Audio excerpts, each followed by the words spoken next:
to Career Uprising. I'm your host and professional career coach, Lorraine Rise. Join me as I guide you through an amazing journey of self-discovery and empowerment.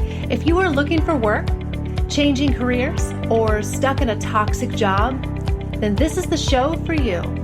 I offer both practical and spiritual guidance to help you up-level and advance your career. Let's start the uprising.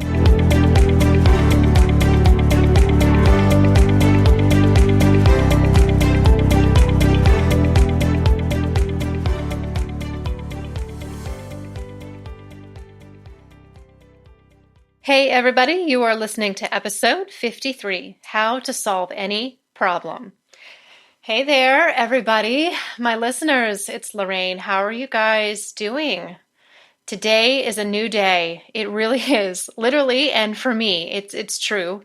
In a lot of ways, I feel like I've taken a little bit of a break. I know I didn't have a show the week of Memorial Day. This is the first show for the month of June, so it'll be a new month, a new day and a new month when this airs. And I have taken a little bit of a break for work. I haven't worked at all in the last couple of weeks. I'm going to tell you why in a minute. There's been a lot going on in my life, challenging things, to be honest. And I'm going to share some of that with you today and weave it into today's lesson.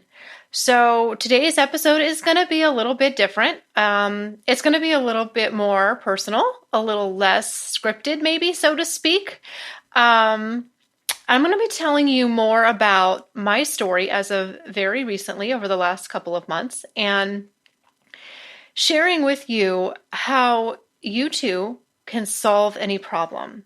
That's the lesson and the theme of our show today. And I'm going to challenge you to see that all problems are thought problems.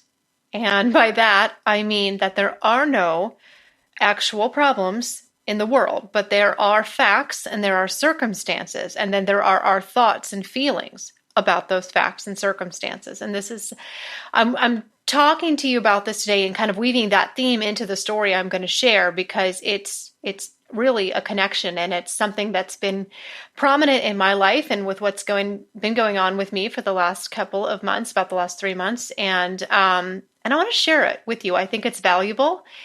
I know it is, and it's applicable to anything, your careers, any other area of your life. So that's what we're going to do. All problems are thought problems. And that might sound odd, but I want you to think about what that means and kind of open your mind a little bit. So whatever you're facing right now in your career, your home life, your health, money, anything, the problem is never the thing that's happening. It's what you're thinking about it and what you make it mean.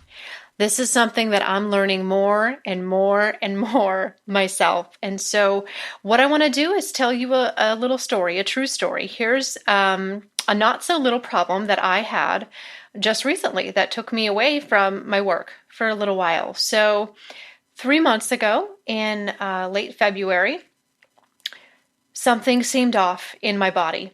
I could tell. I woke up one day, it seemed very suddenly, it seemed like overnight. I had seemingly gained a fair amount of weight right in my stomach, just swollen. It was like my abdomen just swelled up one day. And, but strangely, I didn't actually weigh any more than I ever did, but visually my stomach was a lot larger. And as someone who's very, very thin naturally, this of course made me self-conscious and a little concerned, but like anyone, I just assumed I was gaining weight. I mean, it was almost my 35th birthday. I'm not getting any younger. So it was certainly possible, right? I mean, people gain weight sometimes when they get older. So that was, of course, what was going on, right? So I tried dieting and I tried exercising for a good 6 weeks, and that didn't seem to do anything. Nothing was changing. Very frustrating. And when I looked at my stomach more and more and thought about how perfectly firm and round it was rather than being kind of like lumpy and imperfect like you would expect fat to be, then I thought, okay, well, maybe I am pregnant, even though that was very improbable medically, a small chance, but it could have happened. So I then became convinced that that was what was going on with me until that was proven wrong too. And so fast forward at then 2 months, it's been a full 2 months with this swollen belly. And I hadn't said a word to anyone. I hadn't acknowledged it out loud, even though I was sure people had to be noticing. I'm so small. I assumed that they probably were. So just quietly, quickly trying to make it go away and fix this little problem, this little secret as fast as I possibly could. That's what we're supposed to do, with problems, right? Just get it fixed, make it go away. At least that's what I've always done. But for 2 months, basically, I was privately just spinning my wheels and trying to figure out what was wrong with me and experiencing a lot of emotions along the way. And during this time, I was also starting to experience terrible acid reflux and coughing every day. There were shows that I did over the last few months where I knew, it was hard to use my voice and I can kind of hear it. It wasn't as natural.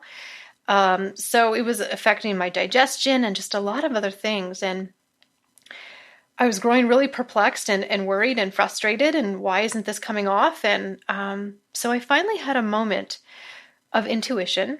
And I was sitting right here where I am right now in my home office. And I felt this strange movement and tightening kind of in my stomach. And I felt a lump or, a sack of some kind in there. And I dropped everything and I called my doctor. And 3 days later, after doing some ultrasounds, I had my answer. And as it turns out, I had a very large and complex tumor that started on my ovary and spread to my fallopian tube. And to be clear, when I say I had a tumor, I mean it engulfed my ovary and fallopian tube, and it became them. This cyst or tumor was 25 centimeters long, which is the size of a basketball. Yes, you heard that right. It was the size of a basketball, so it looked like I had a basketball under my stomach. And towards the end of its life, before it came out of me, it was really making me sick. It was putting a lot of pressure on my other organs and physically making me sick. But here's where it gets more complex. So this cyst didn't look like most ovarian cysts, which are typically always benign and just need to be removed, and then you get to go on with your life, right? Well, this one was not simple. It had walls and compartments and complexity, and it looked suspicious, the doctor said. Which, by the way, is not a word that you ever really want to hear from your doctor. That's not what you want to hear, suspicious. So they sent me to an oncologist and started talking to me about what we would do if it was cancer and what we would do if it wasn't, and so on. And, this is unsettling at any age, of course, but it's really unsettling when you're 35 with a child in elementary school. And to hear a doctor say that what's growing inside of you looks, quote, in line with what they've seen with ovarian cancer is, I will tell you, I'm being honest today with this show. I'm just putting it out there. I mean, it was unsettling. It was something that I was wholly and completely unprepared for. Something that doesn't happen to me, right? I'm young, healthy, invincible. Happens to other people. Right? Doesn't that happen to other people? Older people? Unlucky people? People with poor genetics? Poor diets? Bad karma? Whatever. Not me. And ovarian cancer, by the way, is one of the nastier, more aggressive ones out there. It doesn't play nice. So that was a possibility now. And surgery was inevitable. My first ever. Never had surgery in my life. But this thing had to come out of me. And it was a surgery that ultimately took my ovary, both fallopian tubes, and for the heck of it, my appendix. So I'm a couple organs lighter now, and I can joke about it. It's fine. But to add to my stress, emotionally, mentally too, I had to wait 3 weeks after hearing all of this potential and what it could be before I could have the surgery and do the biopsy to know for sure what it was, good or bad. Maybe I'd be fine. Maybe I wouldn't. But my job was to wait while this thing, whatever it was, continued to grow inside me and make me physically sick and potentially threaten the status quo. And it certainly did disrupt my status quo. I got the diagnosis 2 days before I was supposed to be on a plane to Florida for a professional conference that I was so looking forward to going to and had been for a full year. I lost all my money on that trip, and it uprooted my family vacation that my 9-year-old was so looking forward to going to. Lost some money there too, thousands in fact. Tumors are so rude, aren't they? The damn timing of this thing. I know, it was crazy. So why am I telling you guys all of this? You might be wondering that, and that's okay. Like I said, this show today is a little bit different than what I've done, but I think it's what needs to come out and what I want to talk about today. And I think that there's something to offer everyone. It has nothing to do, at least on the surface, with careers, or it may not at least seem that way, although I think it could. But what I've learned about myself and life through this experience has been so clear and so profound that I can't ignore it. And I had in front of me what I think anyone would justify as a problem, something to complain about, something to fear, something to worry about, a reason to panic even. And at first I did. I fell into a panic and wallowed and cried in self-pity for, about 48 hours, thinking I had cancer. I gave myself some time to go there. You have to. I think allowing yourself to do this is necessary. You need to feel your emotions, whatever they are. As scary as they are, they're just emotions. Feel them with no buffering, no avoiding. When you're facing something scary, allow yourself to go there. Really go there. At least for a short time.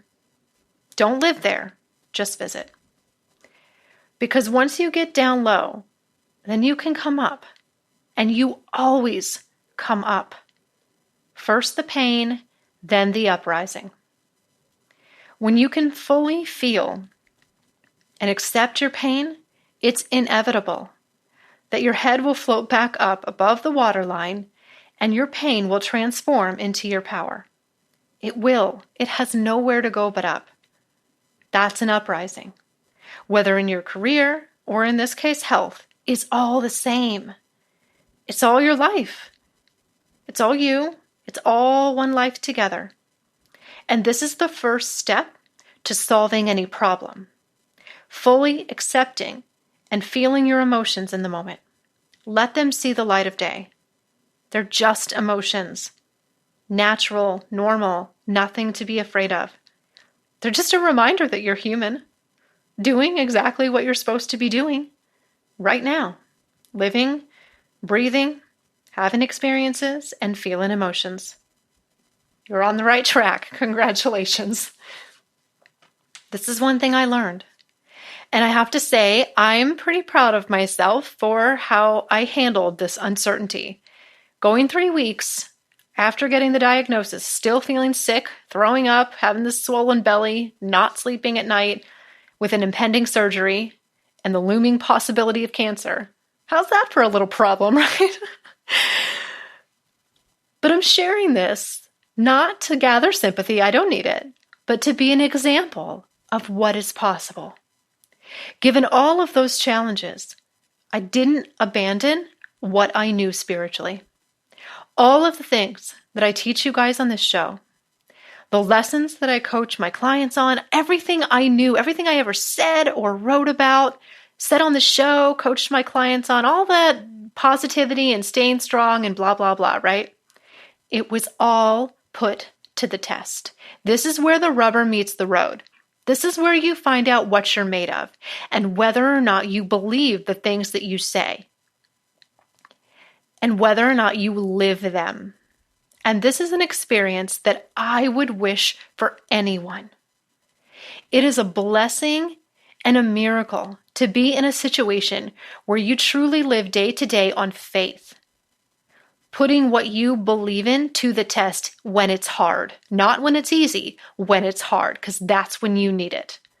That's what it's there for. That's what faith is there for. No proof, no guarantee, no certainty, just 100% trust. This is where miracles happen, and this is where problems get solved. So let's get back to that idea real quick in the lesson for today. I said at the beginning of the show that all problems are thought problems. So in order for me to live that principle, that means that I had to admit that even if the diagnosis did come back as cancer, that itself was not a problem. The only problem would be what I would be making it mean. And initially, in that first 48 hours I told you where I kind of let myself panic a little bit, I was making it mean that I was going to be sick and have chemo and radiation and get sick and have to stop my business, and then I might even die. And that's pretty much what most of us make a cancer diagnosis mean, right? I think anyone would think that. But what if it didn't mean that? That's a bold thought. To tell someone facing that kind of news that it only means that they're going to be miserable and maybe even die if they let it, or that it's only, even if that happens, that's only a problem if they see it that way. But isn't that true? Isn't that true for every problem? You know it is. You know in your heart of hearts that it is. The suffering doesn't enter the picture until you start thinking thoughts of suffering and feeling feelings of suffering. It's a nice thought to think, but to live it and experience it, for all its grace and freedom and opportunity, was one of the greatest gifts of my life. And I know you know it's true. You have it in you to believe that too. Having cancer or whatever it is you're facing isn't in itself the problem. It's just what's happening in front of you. And I came close enough to having that as my diagnosis to feel qualified to say that. Applying this concept to anything in your life is empowering, and you can do it no matter how traumatic it is, no matter how bad, it still applies. Losing a loved one, a terminal illness, bankruptcy, whatever. The problem is created by what you make it mean. So now, having gone through this, and now that it's over, or mostly over, and I'm on the other side, I feel like I have the power to solve any problem, to overcome anything in front of me. And this experience, these last 3 months, have been one of the hardest and yet best of my life. And not just because of the outcome, but because of what I learned. And the outcome, by the way, wasn't cancer, which is great, but it wasn't exactly benign either. Apparently there's an in-between kind of ovarian tumor called a borderline tumor, and that was mine. Only 15% of ovarian tumors are borderline, not most. So what that actually means in medical terms isn't really that significant or even easy for me to understand or explain. So in layman's terms, we can call it, I suppose, benign since it wasn't cancer, but I'm not out of the woods. I'll be closely monitored for the next 5 years. My surgeon and I are going to be besties, as he said. So there'll be more tests. There'll be more checkups. You know, it could come back. Maybe it will. Maybe it won't. Maybe it'll come back as benign. Maybe it'll be malignant. Maybe I'll never see it again. The odds are in my favor, and that's good. I'm optimistic. I'm telling you, an experience like this forces you to really live in the moment. We all talk about that, right? We all talk about, being present and being mindful and living in the moment. No, I got to experience it, and I still am now. I can't be worried about what the future might hold. I don't know. I have a fair amount of control over it, but not total. But what I have control over is whether or not whatever happens to me in the future is a problem. That's where we have control. So I'm going to leave you with this thought. And I talked right through. We didn't go to a commercial break, and that's okay. That's kind of was my intention today, for this to just kind of be a message to my listeners, a message to you guys, and an update. Because I love all of you who reached out. I had a client visit me in the hospital, which was wonderful. I had clients emailing me. I got cards. I love you guys. Thank you so much for those of you who were close to me and knew what was going on as it was unfolding. Thank you. So I'm going to leave you with this thought. You're only afraid of the diagnosis or the job loss or the divorce or whatever it is you're facing because of what you're going to make it mean. You're afraid of it being an impediment to your happiness. Because if that wasn't true, you wouldn't be afraid of it. What if it didn't take away your happiness? What if getting cancer, losing your job, losing all your money, whatever? What if whatever was going on didn't interfere with your happiness or your inner peace, even though it still happened? Is there a reality where that could be true for you? Is there a space for that in your consciousness? Because that's where change happens. That's where problems get solved. That's where miracles happen. Miracles are just a shift in perception. Miracles are waking up to the fact that your challenges are simply an invitation for you to create something new. So there you have it, my friends. A quick little lesson and a personal update from me. So I told you this episode would be different. So I hope that's okay with you. We'll get back to the career talk. Don't worry. It's coming. But there's no matter what's going on, even with your careers, there's a lesson here. It's there. It's all the same. And you can expect more of that from me in the coming days. We're going to broaden things up. We'll keep to our theme here of careers on most shows. We will. But not always. Because if there's one other thing I learned through this whole experience, it's that it's all connected. Every compartment of your life still rolls up into the same life. Whether there's a pattern going on in your career, or it's going on in your health, or your marriage, or how you spend your money, or anything. Wherever there's one pattern, that pattern is showing up in other areas of your life. You're a whole person. You might have different compartments to your life, but they're really not even compartments. It's all your life. It's all the same. You're behaving in one way, the way you are in another. This experience showed me that so clear. Whatever's going on in your career is also going on in your health and your personal life. So that's where I'm going professionally, and that's where you're going to continue to see my coaching and this show go, is a more holistic approach. I myself am expanding into broader life coaching as well as career coaching to help you solve nearly any problem. So if you want to work with me this year, contact me, whatever year you're listening to this in. It's 2019 now, but who knows? Let's talk. We can do this together, all right? You can reach me at careeruprising.com. But until next time, guys, I hope this message served you. I enjoyed sharing it with you. I'm healthy and I'm so blessed and so grateful for that. I'm optimistic and so excited for the future, and I hope you are too. I'll talk to you guys next time.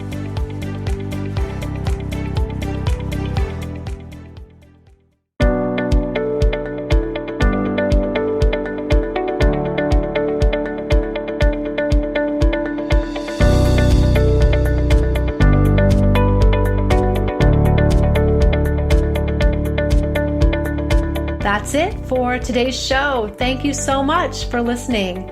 If you like what you heard today, please consider giving the show a positive review on iTunes.